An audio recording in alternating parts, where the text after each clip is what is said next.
going on, everybody? Welcome back to the channel. I'm the Beastly Gamer. Today I wanted to talk to you guys a little bit about the hubbub and what everybody's talking about at the water cooler, the situation with the late Charlie Kirk. The assailant, or the accused murderer, has been apprehended. He was apprehended last night around 10 p.m. In Utah. His family, his father had turned him in. He comes from a background where his father was a police officer for 27 years, non-political family. And it seems like this kid, 22-year-old kid named Tyler, was radicalized by, and if you ask me, radicalized by the left, radicalized by the idea that you can call someone a fascist over and over again, and people who are weak-minded, who don't understand what fascism is, will start to believe it. You can call somebody a Nazi over and over again, and the next thing you know, you got people trying to assassinate a president multiple times. And these people aren't going to pull back. They're going to continue to do this stuff because they know that there are over 350 million people in the country. And these people, on the extremes, many of them can be radicalized. Many of them are mentally unwell and unstable.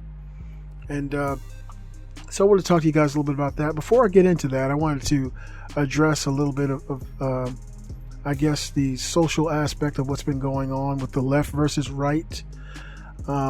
There's been a lot of, I can only say, demonic talk coming from the radical left. These people who are so far in the trenches of the left that everything that comes out of their mouth seems like bile. It's really ridiculous. These people seem to take joy in this murder. This man was killed in front of hundreds of thousands of people. We all saw it. He had 3,000 people there. His poor wife saw it. And you shouldn't wish that on anybody, firstly. You know, I loathe Hillary Clinton and Bill Clinton and John Podesta and, George Soros and Joe Biden and Kamala Harris. But I don't wish death on any of them because they're all made in God's image. They're just idiotic people who have sold out the country.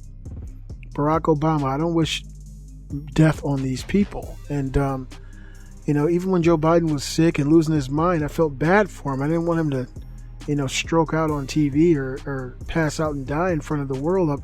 That's cruel. And kind of the idea that I'm getting from a lot of the social media and a lot of the YouTubers is that Charlie Kirk deserves no sympathy because he was pro-Second Amendment. He was pro-Second Amendment. He believed in our Constitution, as you all should if you're an American citizen. And if you believe in the Constitution, then you should never take a step back from defending it. And so what these people do is they try to get you in the liar by, or they'll try to straw man you into a position and say, well, these children are being killed. Why do you want people to have guns? And he explains that a good person with a gun can stop a bad person with a gun, which is very true. And then when you look at these situations that have been occurring, oftentimes the person who's committing these atrocities are mentally unwell, radicalized people who have sexual identity crisis and don't know who they are, what they are. A bunch of crazy stuff is happening. Like this guy today who did this to Charlie Kirk is a furry fiend, or whatever you want to call him. These people usually have some kind of issue. And it's not the gun that's doing the crime. It's not the gun itself. It's an inanimate object. The person with the objective is committing the crime. The person with the idea of who they want to hurt is committing the crime. The person who is selfish is committing the crime. This goofy kid, Tyler, Chinny Chin Chin, he was selfish. He didn't care that Charlie Kirk had a wife and 2 children. He didn't care that Charlie Kirk was only 31 years old. He didn't care. And the funny thing is, I read in a lot of these comments, these people call Charlie Kirk a fascist without understanding what fascism actually is. Fascism is control by force. And you call someone a fascist for talking and saying things you don't like, and then you justify his murder while calling them a fascist? That's like, taking a blunt object and beating someone to death as you scream, "Beater! You are a beater." It's insane. the mindset of these people. And Charlie Kirk stood up for the Second Amendment because anytime a person takes a step back or rescinds a right, it's gone forever. And we need to defend it. And people need to have their rights. Law-abiding citizens should always have their rights. A laboratory I worked in a few years ago, there was a guy named Mike, black liberal. Imagine a bald Michael Jackson back when he was black. But he said, well, you know, man, nobody should have guns. We should never have guns. I said, what do you mean? He said, guns kill people. And nobody needs guns of any kind. I said, well, that's fine and dandy, but do you think that the criminals are going to follow that law when you go out and take guns from the law-abiding citizens? And he kind of looked at me. I said, so basically what you're saying is only the criminals should have guns, criminals and police, which leaves the citizenry completely at the whim of violent criminals with no recourse to defend themselves. And he kind of looked. And I said, look, Mike, you always want to stand up for every constitutional right, whether you agree with them or not. And then I explained to him the First Amendment, the right of the freedom of speech and the freedom of press, the right to speak as long as you're not speaking violence or calling for violence or calling for violent action is a constitutional right. And we all enjoy it. And the idea that some goofball in a Congress or in a Senate hearing can say this is hate speech. Why? Because you hate it? If we allow them to take our freedom of speech away, then the person who doesn't want guns will say, well, we changed the freedom of speech, so we've already amended that constitutional right. Let's amend guns. And people, it's a slippery slope. And people, who hate Charlie Kirk, they seem to hate him because they would kind of strawman him and say, kids are dying. These leftist maniacs, these transgender killers are killing innocent children.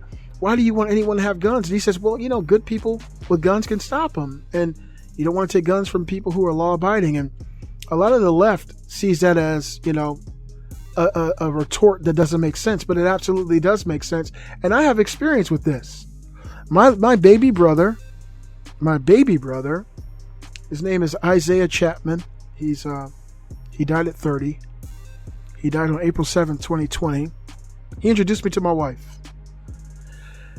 He was killed in Akron, Ohio, because some girl he was talking to had a jealous ex. And just let's flip the script for a minute. It was a white guy who killed my brother.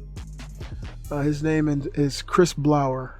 And he murdered my brother in front of his house, in front of my nieces, Faith and Aubrey. And they saw their dad getting murdered. And it's terrible that some goofy fool who was strung out on meth was pulled up to my brother's house. He was doing like donuts and just burning out his tires in front of my brother's house. The girl called my brother and said, hey, are you at home? I think my ex is looking for you. Be careful. And my brother's a professional fighter. He's like, what? Where? And then he heard the tires. He went outside and looked and he said, what up? And the guy went around the block and he came back and my brother was standing there and he pulled up a little bit. And he had one of his friends with him. And the guy jumped out and tried to swing at my brother. My brother knocked him down. And then Chris Blower got out of the car and shot my brother 3 times in front of my nieces. The logic of the left would say that I would say nobody should have a gun. But the truth is, if my brother was carrying, he might still be alive today. Who would have stopped a meth head with a knife who had an agenda? Nobody. I own multiple firearms. I have 6 children. They're all safe, and I pray that the day never comes that I have to use it to defend my home and my family. But it's my right as an American citizen to carry my firearm and have it legally, and to be able to use it if, to protect my life and my liberty and my property and my family. This guy. Let's talk about him, okay? This goofball, Tyler Robinson, killed Charlie Kirk. Authorities have arrested a suspect in the murder of conservative activist Charlie Kirk. The suspect is 22-year-old Tyler Robinson.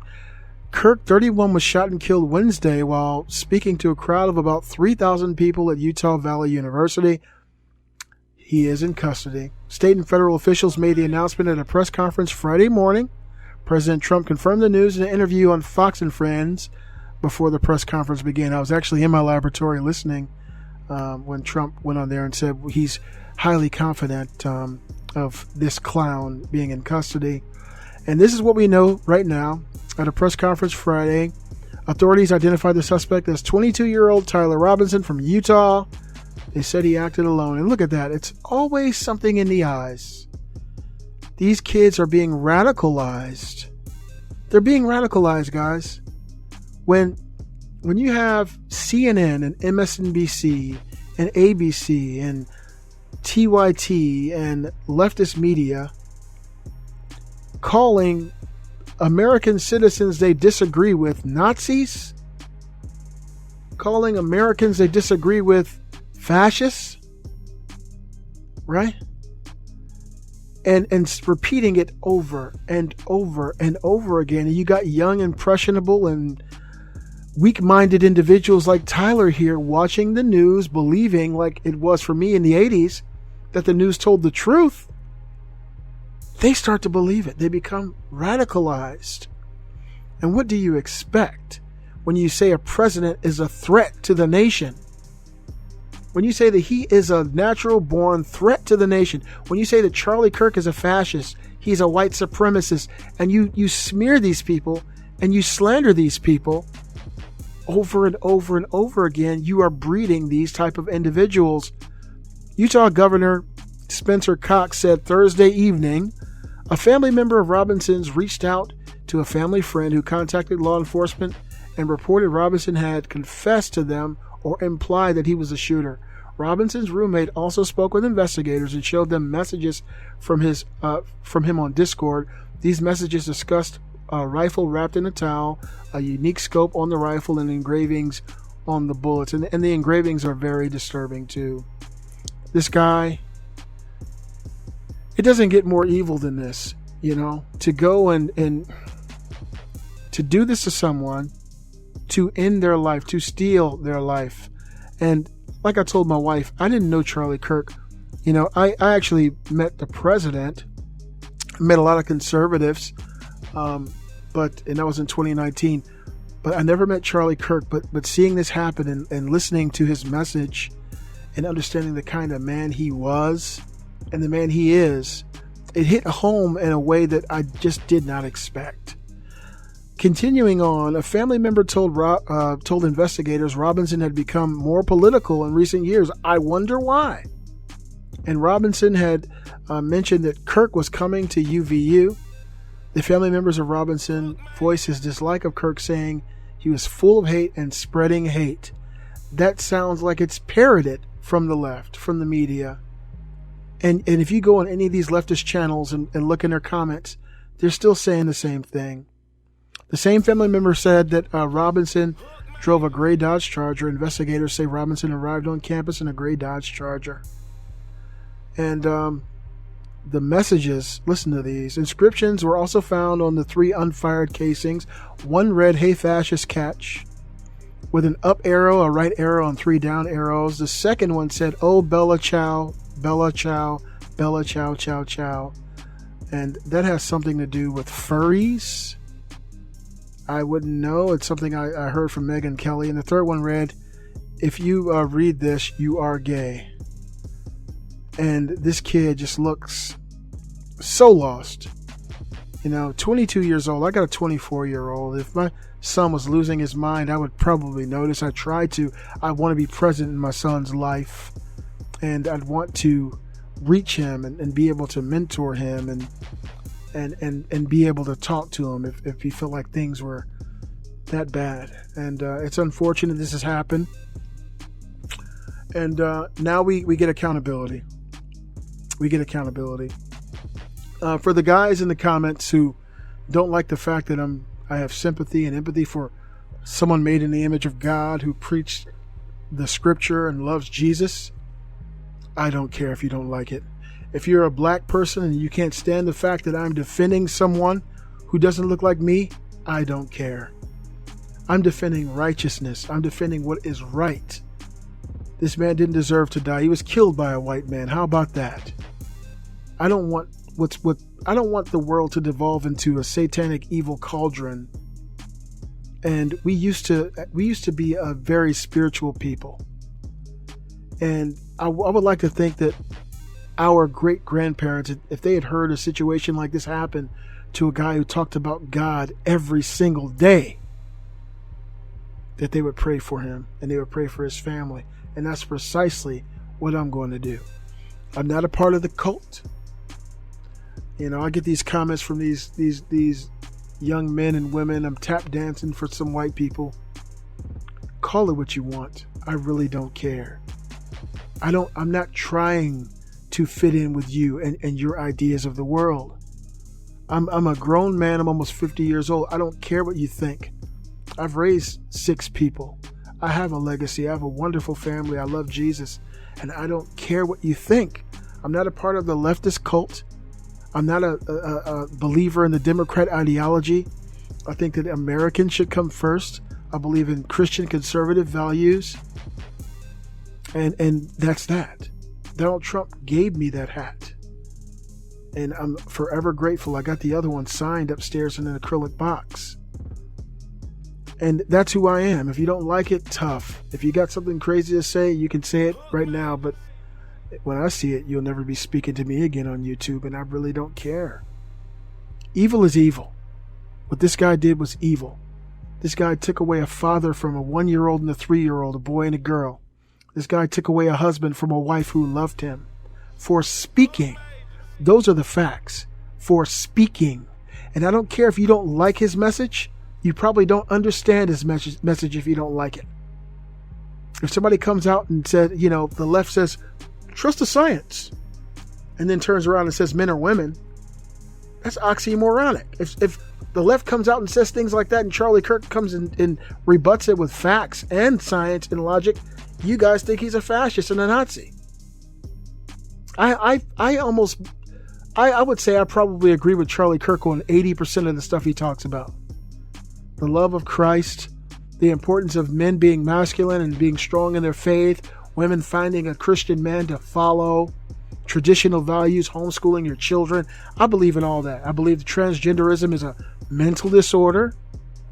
I mean, it was considered a mental disorder up until 1973. Anyway, you guys let me know what you think in the comments below. We found the killer. He's going to be held accountable. I did have a conversation today with a very popular social media individual. And he was telling me that this guy might try to make a deal. I said, well, he doesn't have anything to offer. He said, well, he kind of does. This whole Reddit group community, you know, if he talks and gives Kash Patel and the FBI some information on these people, he might be able to get a life sentence. Now, the reason I don't think that's going to happen is the left is not stopping. Nancy Pelosi and, you know, Chuck Schumer and Ilhan Omar and, you know, the left, these people who are insane people, aren't pulling back their rhetoric. They're not disavowing calling people Nazis anymore. They're not disavowing calling people fascists. They're going to continue to do it. So they want this to precipitate into more bloodshed, basically. So the only way that we can buffer it is by making an example out of this guy. And I hope that Pam Bondi and the Department of Justice pushes for justice for Charlie Kirk, for his wife, for his children. Charlie Kirk didn't get a second chance. He was ejected from life by a worthless loser who was selfish and didn't have the mental capacity to debate him. He wanted to stop him from speaking. Charlie Kirk was reaching millions of young people and waking them up to the prospect of conservative life, to a life where God is first, where you're thankful for what God's doing for you. And if you live by God's law, you will see the fruits of that lifestyle. And people were actually waking up and turning away from the left. And he didn't get a second chance. So I hope that the Department of Justice seeks the death penalty. If there's ever a situation I feel that a person deserves it, I think this is it. This man murdered Charlie Kirk in front of everyone. Everybody saw the very graphic and brutal murder of a man who many of us, took a shining to and admired and learned from. And his stoicism and he walked in the light of God. And many Christians, myself included, appreciated the fact that he was one of the conservatives that promoted Jesus Christ. And I know that it's hard to say you promote Jesus Christ and want the death penalty, but these people are not stopping. It would be different if the left came out and said, we've been saying these words and we're no longer going to say these words because it's obvious that these people are becoming radicalized. We've been doing these things and these transgender activists are becoming radicalized. We're going to stop doing this. They're not going to do it. They want anyone they can get. I went on Blue Sky. They were naming people to be next. They named Ben Shapiro. They named Megyn Kelly. They named Joe Rogan. They were naming people to get next. These people are evil. And so if we can make an example, a real example of this man and expedite the process. I know his mother and father don't want that, but at this point, who cares? Who cares? What he's done is so brutal, and a message has to be felt, and something needs to be done to buffer the actions of more people who are being radicalized. You guys let me know what you think in the comments below. I appreciate the time. Thank you for hanging out with me, and I'll bring you guys some more news in the upcoming days on the future events surrounding this story, which is one I don't think is going to change anytime soon. I do feel like this is a turning point for America. I really do. I feel like something really big is happening. There's almost like an awakening. I feel like Charlie Kirk's voice is being magnified. I think that the people who were on the fence about him, who now they realize that people hated him so much they didn't want to hear his voice, now these young people are going to listen to everything he ever said, and I think it's going to reach millions of people. God bless you all. I'm the Beastly Gamer, and I'll see you guys next time. Let it go.